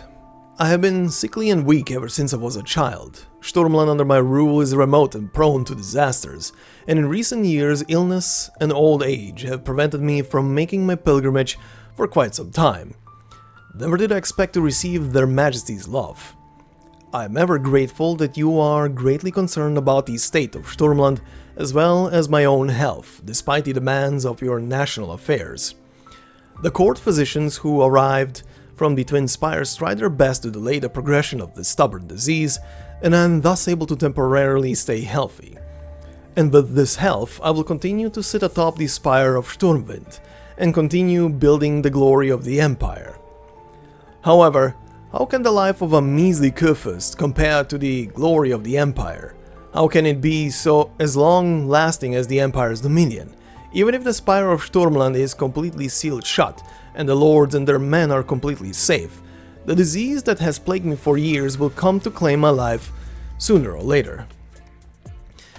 The position of Kurfürst was never mine to begin with, but since taking over it is no longer a responsibility I can run from, and this responsibility does not vanish simply because I am bedridden. While I was ill, the Spire has already become coveted, with several Herzöge already butting heads. When I die, the Spire will be left without a master, and they will surely erupt into chaos in an attempt to seize the vacated throne. Sturmland is already plagued by disasters, and its people will not be able to withstand yet another calamity. At that time, the Guldnesgesetz will break down, and the blame will fall solely upon me. The first half of my life was cut short on the day my father and brother died in battle, and the later half, these 23 years, have been spent placed upon Sturmland's throne. Perhaps it is this very responsibility that has made my life akin to a flower in the wind, burned into gasping embers amidst a raging storm. Perhaps that greater responsibility, that of an empire, will eventually burn us all out. The only unfortunate thing is, that scenery seems only to exist behind me. After all, I was never able to witness it with my own eyes. I only hope that after the death of Vanna von Hochbach, the glory of the Empire burns even more radiantly, and the Empire's dominion continues forevermore. And that was number 6, and we move on to our final one. Our final record will be a Memorial Auditorium's Visitors brochure. So, considering this is a brochure that will go over several individual points, as in items later throughout the whole thing, I will stop at all of the items just for a brief moment to address each one of them very quickly, and then we will move on. But let's begin with the first of 3 major points of this brochure. Number 1. An introduction to the Memorial Hall.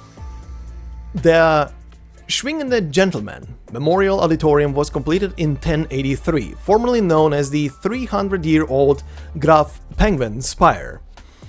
Graf Penguin was a renowned musician who was active 300 years ago. He was well reputed throughout society for his outstanding musical achievements and his unique, witty personality, earning him the nickname of the Schwingende Gentleman, or in English, the Swinging Gentleman.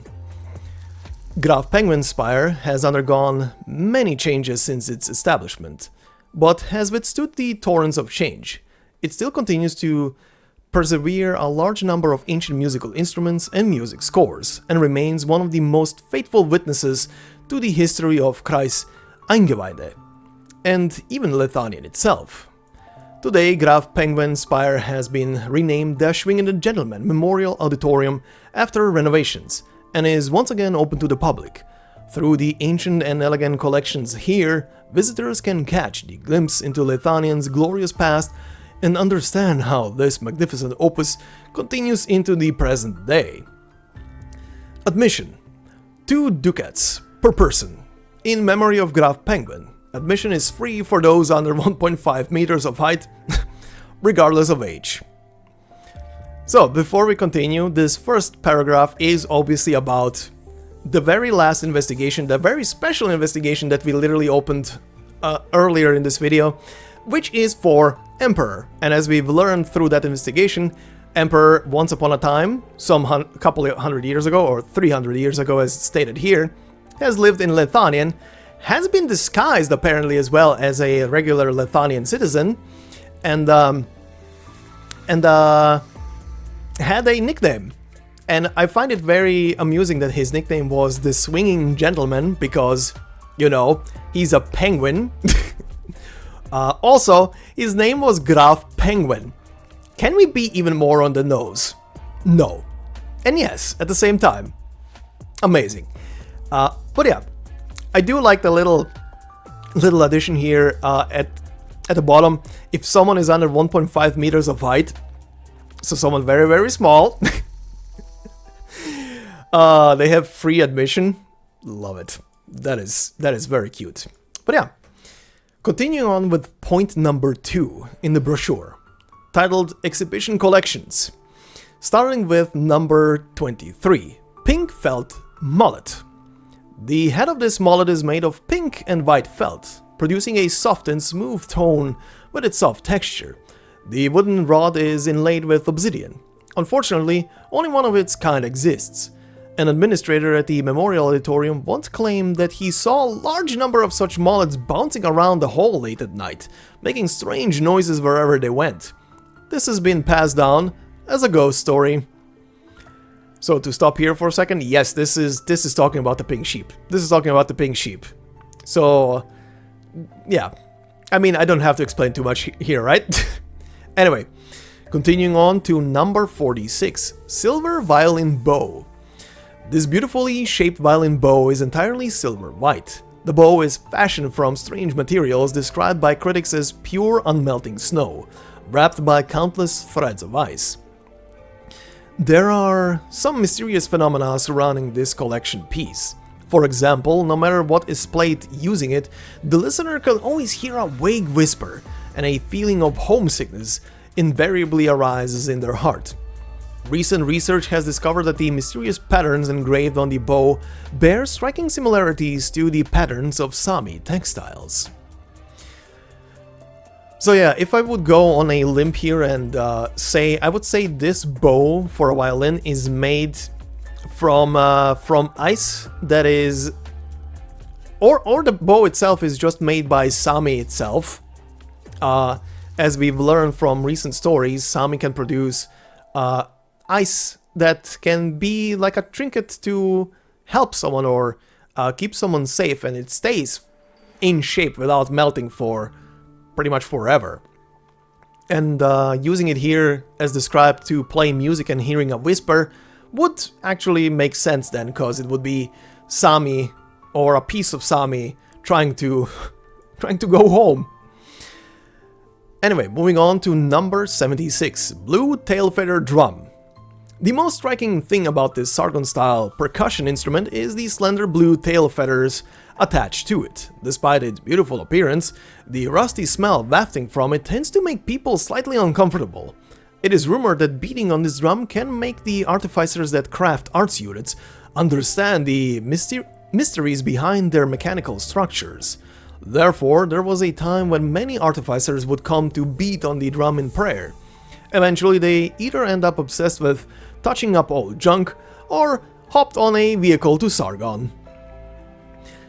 So yeah, interesting. This drum, I don't know if the drum itself, at least the feathers on the drum seem to be from our dear priest, that little blue bird, but very interesting. A drum that resonates with music, that lets people know how technology works. Very interesting. But yeah, anyway, moving on to number 123, Tumbleweed's Dream Nocturne. This nocturne is one of many pieces composed by Graf Penguin, exemplifying the Graf's signature cool and tranquil style. What makes this piece different, however, is that it depicts a scene of a tumbleweed rolling across the barrens on a moonlight night. Tumbleweeds are known only to exist in Colombia and Rimbilliton, which proves that Graf Penguin had already reached the unknown land, further evidence of Leithanien's profound national might at the time. Okay, I think this one is self-explanatory. I don't think I need to go into this one. So, moving on to number 295, Grey Animal Fur. This tuft of animal fur is the final piece of the collection in the exhibition. Salvaged from the garbage bag of Graf Penguin, it is hard to the touch and congealed with dry grass and gravel. It has been preserved to this day as an example of how the Graf made music instruments by hand. Graf Penguin's manuscripts document the reason why this particular tuft of fur was discarded: poor quality. And before we move on, now I'm not sure what is described here with this one. The grey animal fur, it could be two things. It could be either a tuft of fur from the wolves, or, I mean, would it be a tuft from Emperor himself? I'm not actually sure. but maybe from the wolves? As we'll get to see, he did have definitely, and he said it himself, he did definitely have contact with them. But anyway, moving on to our third and final point in the brochure titled Assorted Anecdotes. The mystery of Graf Penguin's disappearance. The Graf's servants said that during the later stages of his artistic career, the Graf was often troubled by the complacency and stagnation in Leithanien's musical form. After the Graf retired to his room one night, there suddenly came the sound of bickering from inside the door, mixed in with various animal-like shouts, as well as sounds of objects breaking. The servants could only catch a couple of lines what was said. "You guys lost the bet. What the hell does it have to do with me? Fine, fine, you can have it, don't tug on my feathers." The servants knew that the Graf had a habit of inviting guests over privately, so they did not dare to barge in rashly. They simply listened as the Graf launched into a war of words with the people inside the room, his speech growing progressively faster and more rhythmic. From time to time, an instrument would sound once or twice, almost as if forming a melody. At that moment, the Graf suddenly let out a strange cry and shouted, "Yo, that's it!" After which the room fell silent. The servants outside tried to check on the Graf but received no response. Fearing that something might have happened to their master, they threw open the door only to discover that there was nobody inside the room, and the Graf was nowhere to be seen. And that was the last they saw of him. And that is all for our letters. So we are now gonna go over the music that can be composed for the investigations. Alright, it's time for some music. So as a quick rundown of how we're gonna do this, we're gonna go through each individual of the opuses, so beginning here with Joy's opus. We're gonna read the description, the title of the opus, and the different aspects. Then we're gonna listen to the 3 different compositions of music that can be achieved with it, and then we move on to the next one. And we're gonna do that for every single one of them. So, let's begin. Our first one is Joy's opus, titled Andi Rose. That which is in full bloom is enough to hold spring. It does not seem to come from the earth, but teems from the courtyard walls, swaying in all its fragrance. Your smile captivates all beings. The sounds everywhere tempt the people to run. With your art, you can make those frantic footsteps stop. Your tendrils embrace these scattered verses and trace them into petals. You teach everyone to embrace them, and they unite in laughter. The different aspects that can be achieved here by combining the notes together are pleasure, hope, nervousness, ecstasy, and agitation.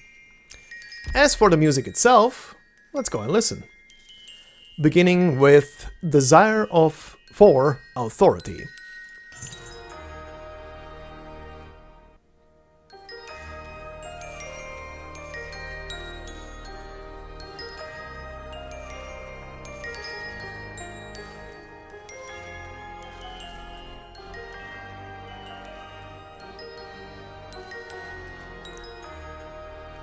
Switching to worldly things.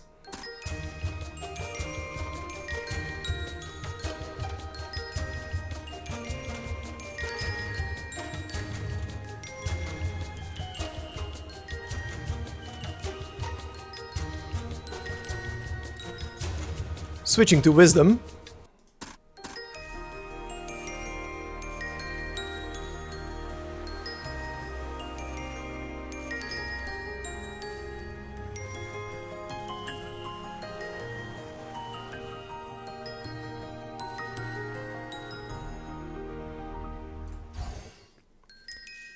Very pretty.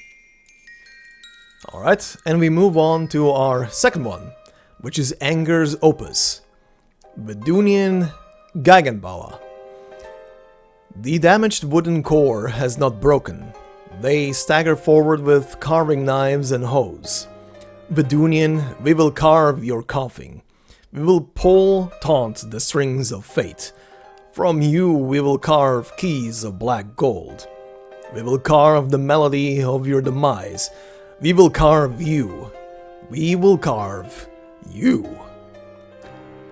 Our different aspects here are annoyance, vigilance, fearlessness, resentment, and wrath.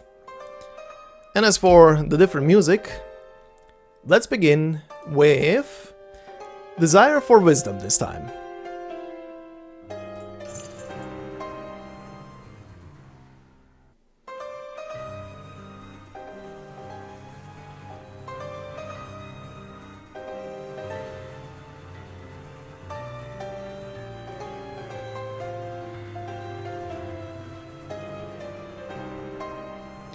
Authority.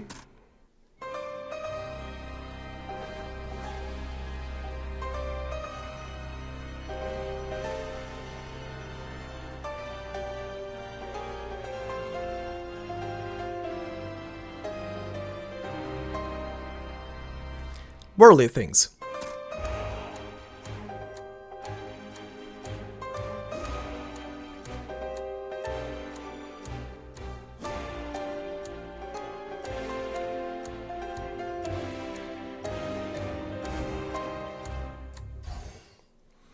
I swear, this last combination almost has me yell Fusroda. Anyway, we move on to our third one, which is the Sorrow's opus. Trauerhorn's Nachtlied. The spires fall silent. The fountains lifeless ooze a red mist. In the park, crowded Doppelhörner falls silent. Yet you turn around, tears about to dry.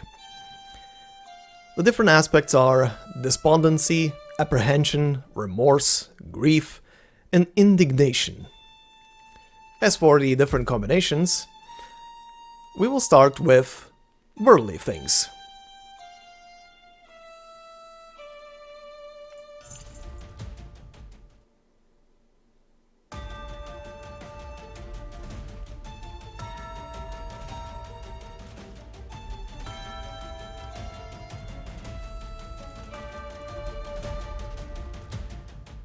Authority.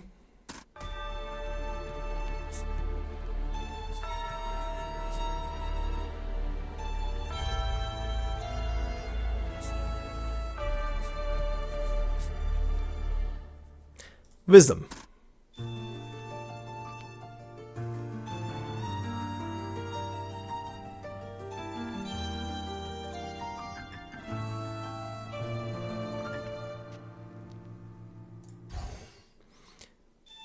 Alright. Moving on to our next one, which is Fear's opus. Der verdrehte Turm. Above the sky, an eternal palace, you climb upwards, trembling, ascending those chaotic, tumultuous steps. Primordial glyphs wrap around the walls. To the stones within the gaps, they bind you tightly. Their lives as long as the night itself. Serenity is like the veins coursing through you. The stairs hang high in the abyss, leading to the spire where the fog dissipates. Hearken, for the spire has never divulged what scenery lies at journey's end. The different aspects are concern, timorousness, terror, awe, and exasperation. As for the combinations, we shall start with wisdom.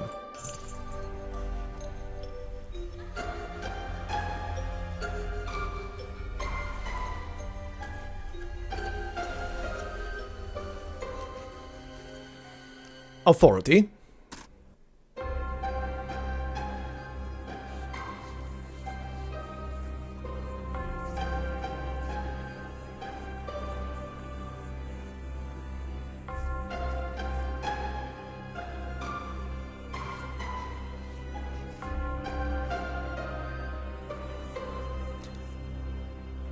Worldly things.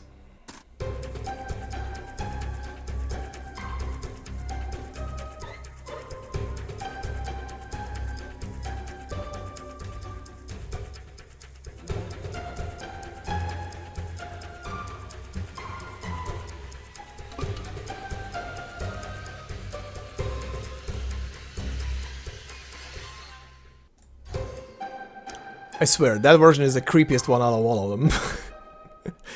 Anyway, we move on to our final one, which is tomorrow's opus. It's the secret music that unlocks after you combine 30 musical compositions. Titled Die Reise. As indicated earlier as well when I was using this very song, it's differently titled here than over when you select it, but nevertheless, Die Reise, also translating to The Journey, says, if the footsteps of life will one day be buried beneath the dust of time, then we must never, ever halt our steps. So before I say anything more, have a listen.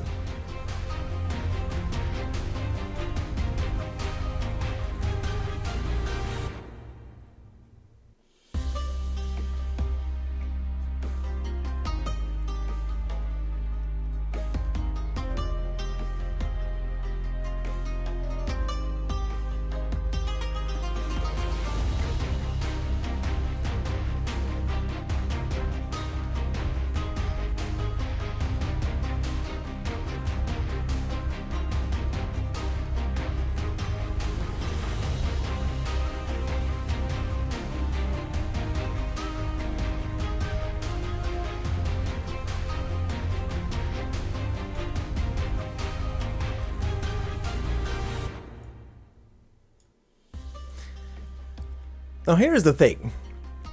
I have a dumb feeling I recognize this from somewhere, but I'm also not sure from where. If anybody knows if this is something that is used somewhere else, like in maybe another... Well, if it's a... let's put it this way. If this is a track that is used in somewhere in Enfield, then I have no idea about it. I have not watched anything about Enfield. I am absolutely... But besides what is posted on their main YouTube channel, absolutely completely blind to anything Enfield. If this is a music track that is reminiscent from there or is from there, then I would not know. However, it does sound familiar. I feel like I've heard it, but I probably am just not remembering. It might have just also remind me of something else. But on the other hand, let's also just address the art here very quickly. First and foremost, many triangles. They love their triangles, as we've recently also seen in pretty much the entire art and core design for X Astris, but more than less, it is Egyptian mythology that is symbolized in these, probably, more than likely. But we also have a symbol in the middle that is very reminiscent of the Rhode Island symbol, but with more spires. Different symbol in the middle, but at the very top we have a all-seeing eye, pretty much, almost like Ra or Horus, or an eye combined out of both, considering the symmetry on both sides. As a quick reminder, from what I remember from Egyptian mythology, there are two essentially eyes that usually get depicted. One is for Ra, the other one is for Horus. And basically one is left, one is right, when you look at them properly. So I kind of wonder if this is a combination, but at the same time, this whole thing is just a symbol for a collapsal. So, very interesting shit in this design. Also, a pyramid in the back that is upside down, another circle in the top with many little triangles. There is a lot, and rays of light in the background. There's a lot here. There's a lot here, and this could be just foreshadowing so much shit. But it is a journey we're on, right? Anyway, let's proceed into... I guess this is gonna be the final segment after this part, which is the miscellaneous segment, so let's go.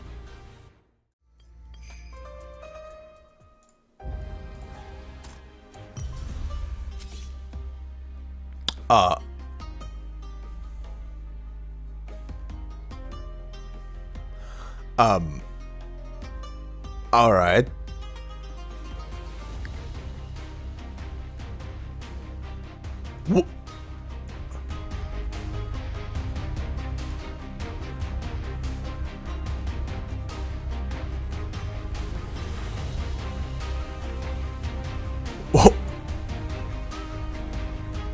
Oh.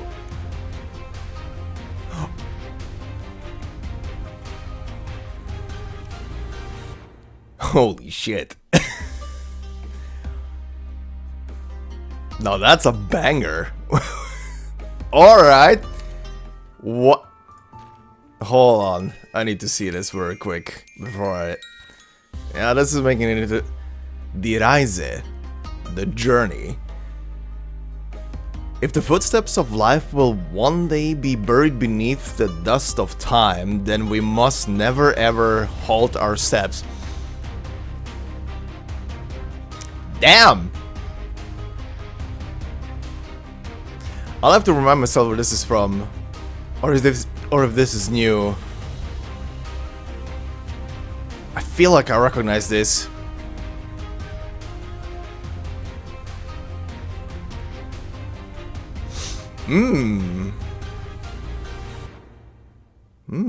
Okay. Anyway, yep. There we go, guys. This is the bonus thing I'm putting in. Enjoy. Finally triggered this this secret piece of music. Tomorrow's opus, huh? All right. There we go.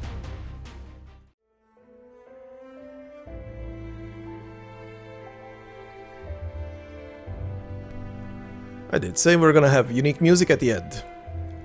So then, let us proceed into our miscellaneous section and go over the different stage names, the descriptions, and the medals, and round everything up for today. Beginning in Die Gnade ist ewig, aka the EX stages. EX1, Presto. Apprentices only interested in instant gratification will have all their arts transfigured likewise, in all their haste, presumptuous, and dull. EX2, Counterpoint. Compose yourself. First learn to imitate counterpoint, and only then are you worthy to discuss anything else with me. That is the very foundation of the creative process. EX3, Leap. If you wish to improve your technique, how could you possibly do that step by step? You must learn to leap. Leap, just as the notes do. EX4, Sequence.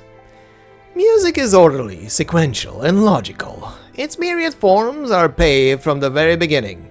Do you understand what I mean, Caprine? EX5, Harmonic Progression. All this harmony created by one person. Is this what you discovered yourself? Your arts have progressed spectacularly. EX6, Arts Conversion. Your arts are becoming more and more proficient, Otto. No caster in this land may surpass you. EX7, Atonality. No tone can bind you any longer, Hakon-san. Perhaps you will be able to see places I could not see beyond the reaches of this land. And EX8, Perpetuum Mobile. The motif that everything in this land seeks must be eternity. Which is a quote. And yes, I intentionally did a voice there because this whole thing is essentially the journey of Fremont teaching Otto aka Hakon-san about arts and music. From all appearances, from their meeting at the beginning to the very end as they get separated. But let's see the Macht ist Grimm and the E and the S stages.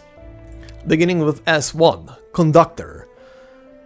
The eternal laws are mine to control. S2, Orchestra. The irises fade into ash, and my orchestra plays a song of triumph.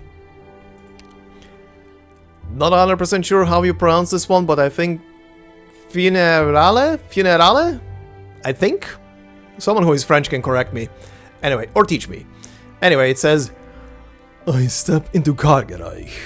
This displays the terminus of origination.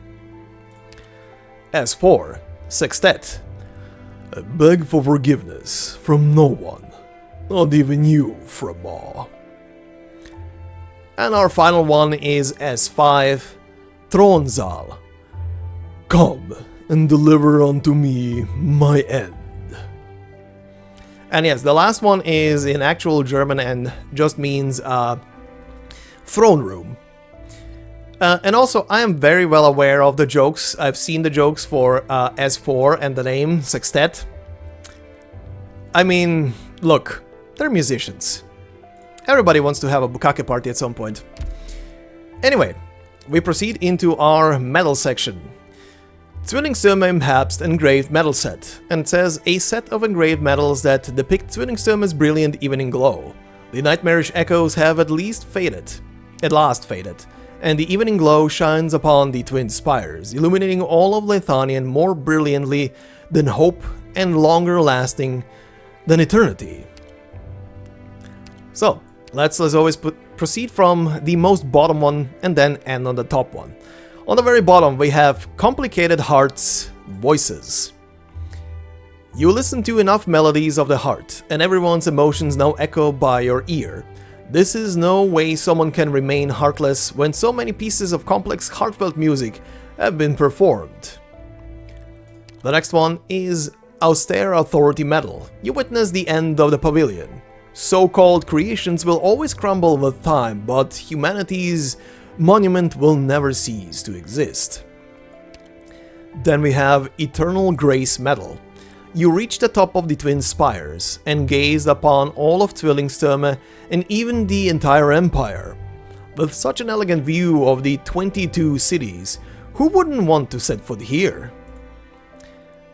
Then we have the Whimsical Variations Metal.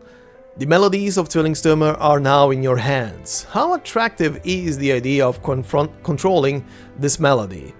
Careful, for the idea can drive one to madness. Then we have the Zwillingstürme Chronicles.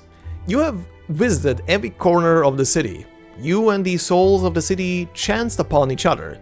You will never be rid of your impressions of Zwillingstürme. Then we have the Bells of the Old Town. You answered all the requests on the Auditorium's notice board. The ancient clock tower will continue to sound, but the people have already learned to seek help elsewhere. Then we have Only the Evening Glow is Forever Brilliant. You listen to Leithanien's movement being performed once again. The sins and suffering of the past have fallen into distant memory. Only the Evening Glow of Zwillingstürme is ever radiant. Then we have Concert Guest of Honor Metal. You have returned lost recollections to the city. Everything that transpires under these spires shall be remembered, and everything that emerges in the city can be heard. Our second to last one is Oath of Penance. A practitioner boards the landship. With his sword, flesh and mind, he shall find his ideals of virtue, power, and energy. And our final one, the top one, is Leithanien Autumns. The grandest Empresses celebration has come to a close. You witness the rebirth of Leithanien.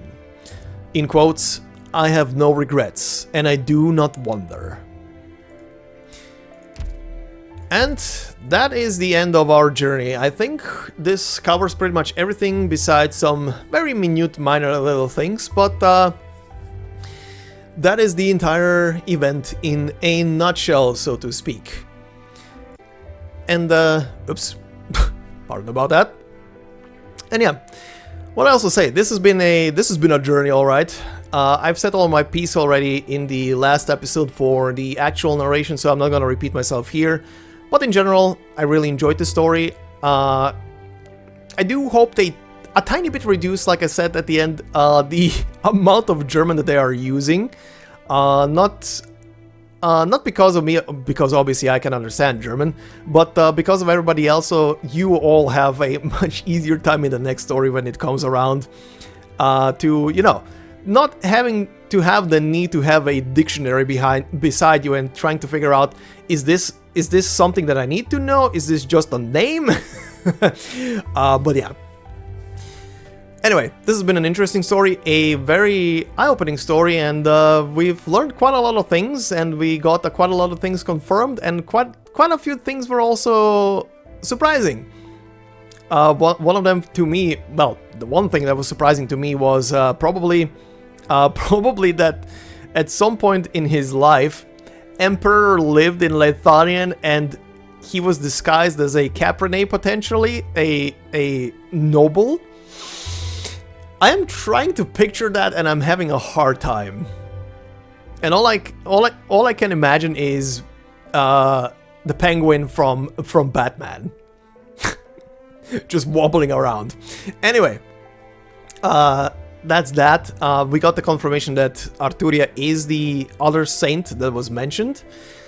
I can't remember. There was, I think, one more. Wasn't it 3, or was it just 2 saints, or was it just saints in general? I can't remember now. It's been so. It's been a few since that side story dropped.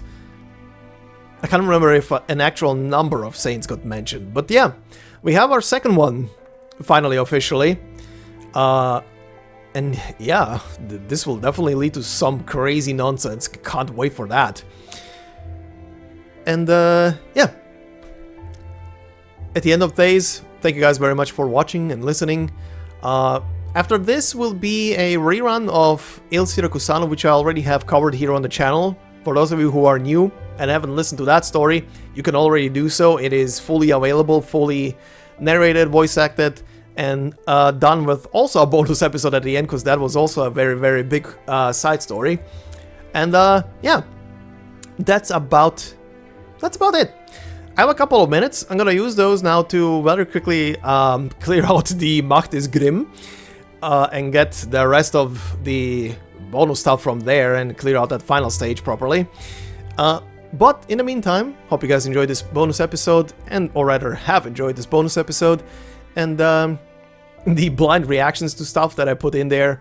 And yeah, if you did, please consider a like. It would help me out a lot and mean a lot, and leave a comment, and I will probably respond to them and read them as always. And like I always say, I enjoy talking to you guys in the comment sections and interacting and so on and so forth. And yeah, if you want to support me more directly, there's also memberships on the channel. And like I always say, there will be no videos behind the membership. It is literally there just to more directly support me and my work, besides just watching the videos. But watching them is already enough, so thank you very much. And yeah, hope you have a fantastic day wherever you are, and I will see you in the next one. Until then, bye-bye.